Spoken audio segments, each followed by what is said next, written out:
Hello everyone, happy you could be here. Let's dive in.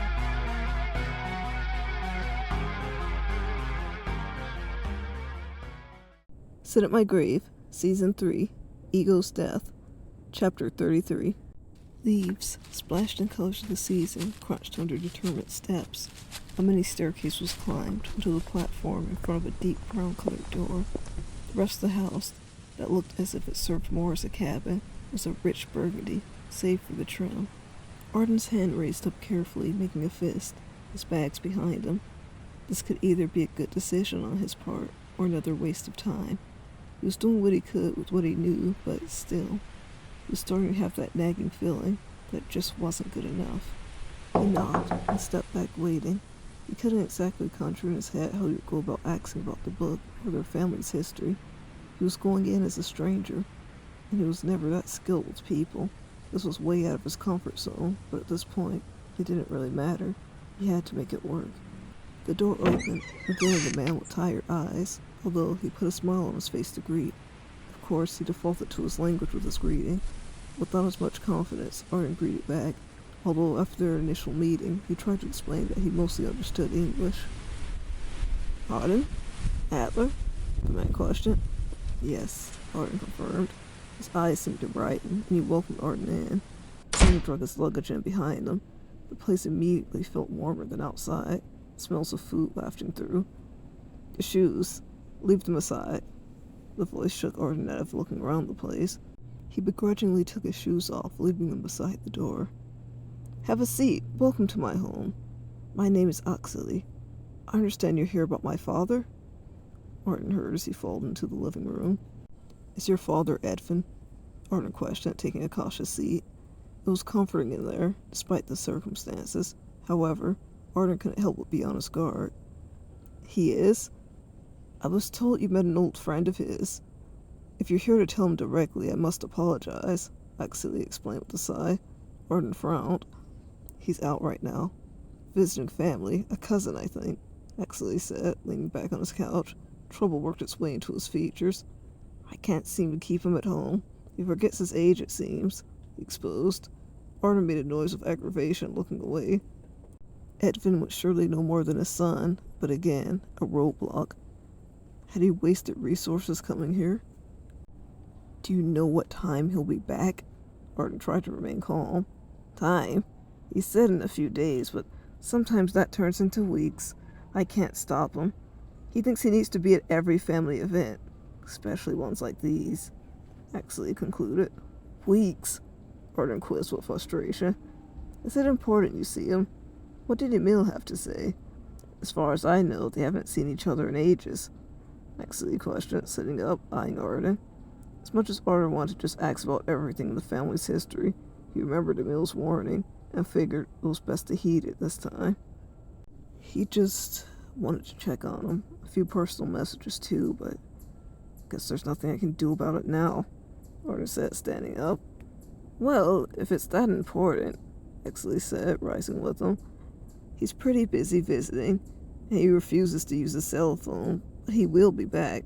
We all live here in the family home, Oxley told him. It was a little odd having a perfect stranger here, but besides looking disheveled, Arden didn't look threatening to him, and if he somehow knew friends of their family, he couldn't have been too bad to have around. Oxley? A guest? A woman rounded the corner, a look of confusion on her face. This boy knew Emil, my father's old friend. He said the two used to run all around this house, Oxley explained, meeting his wife halfway across the living room. He leaned down a little, pressing a gentle kiss on her forehead. Arden gasped slightly. This house, Arden thought, letting his eyes wander. The same place Emil spoke about.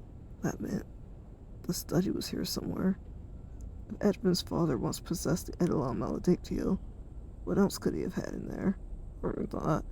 Beats of excitement rippled under his skin, a warmth in his chest as he balled his hands into a fist. Arden shook out of his thoughts, noticing the couple were whispering to each other, defaulting to their language. He could make out some of the words now, though, and concluded they were talking about him being there. Oxley's wife, Helga, appeared more apprehensive about him being there. She seemed to express concern about him asking about the family. She brought up a grandfather, but Oxley looked to shut that down. He couldn't make out every word due to his weak knowledge in their language and the fact that they were whispering, but they seemed to reconcile together. Arden tried to appear uninterested, but inwardly he was irritated with them whispering about him. He never liked being talked about. With everything going on, it happening around him just made him more tense, on edge, maybe even more than before. Arden, how long are you visiting here? Do you have to be home soon? Exley questioned. Arden cleared his throat. He honestly wasn't sure if he could make it home. He was originally trying to save money for a way back, but getting so wrapped up in gathering more info and keeping himself going, he had to acknowledge now he might have been stuck. But regardless, he didn't want to come home without that knife anyway, so if this was the path to get it, it wasn't a waste of money. I'm here on a personal trip, but I'd be willing to stay in town until I could meet Edvin, Arden explained, putting a hand in his pocket. We have a proposition for you. Because you're in this country alone and you seem to know my family, I'd be willing to extend an invitation for you to stay here. I'll even get you a ticket for home afterwards, Exley offered. Arden couldn't hide that he was skeptical. His eyebrow arched. You'd work on our farm as payment for food and lodging. Helga further elaborated. She eyed Arden, still looking a bit unsure of him herself. We usually hire farm hands here and there. It'd just be until my dad's on the way back. I'd buy the ticket when I'm sure he's on the way, to give you two a chance to talk, Exley finished. Working on a farm. It sounded like a huge waste of time. Besides that, Arden could barely work in his grandmother's flower garden. He hardly wanted to either. He felt insulted for even being asked to do it. Felt like they were trying to scam him in some way. Arden mulled it over, trying hard to push his personal feelings aside. This was his best bet to speak with Edvin. The best way to stay inside this house and discover all he needed to. This was something he'd detest. Working for these people just for food and a home. His chest was burning with anger, and something told him to stomp out. But he fought it and bit his sour tongue. I'll do it, Arden agreed bitterly. Exley gave him a firm handshake.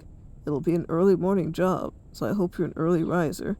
We'll show you the ropes, he confirmed. Make yourself at home, Helga invited with a nervous smile. Arden took the rest of that evening to get acquainted with the main rooms and get settled into the guest room he was meant to sleep in. It was wooded floors, along with a fuzzy knitted carpet in the middle of two beds. Both had a pine wood dresser near them, along with lamps. The Nillies even had taken time to put up a few painted pieces in the room. It wasn't as sterile or unkept as some of the hotels Arden had been to, but it still didn't feel like home. Arden sighed, looking down to the drawer after he put his clothes inside. It still looked so empty. Shutting the door, he went to sit on the bed, he claimed, and loosely began running his fingers against the coolness of his necklace, gripping onto the key dangling from it. What would life have looked like if he didn't make those decisions? If he'd worked harder on himself, rather than point the finger at everyone around him? The longer he was on this journey, he was realizing how bad he messed up. Not just his own life, but everyone else's. Even now, as lonely as he felt, he would feel out of place calling anyone back home. He didn't feel like he deserved to, until he had a reason, something he could offer them. This is the price you pay for thinking you know it all.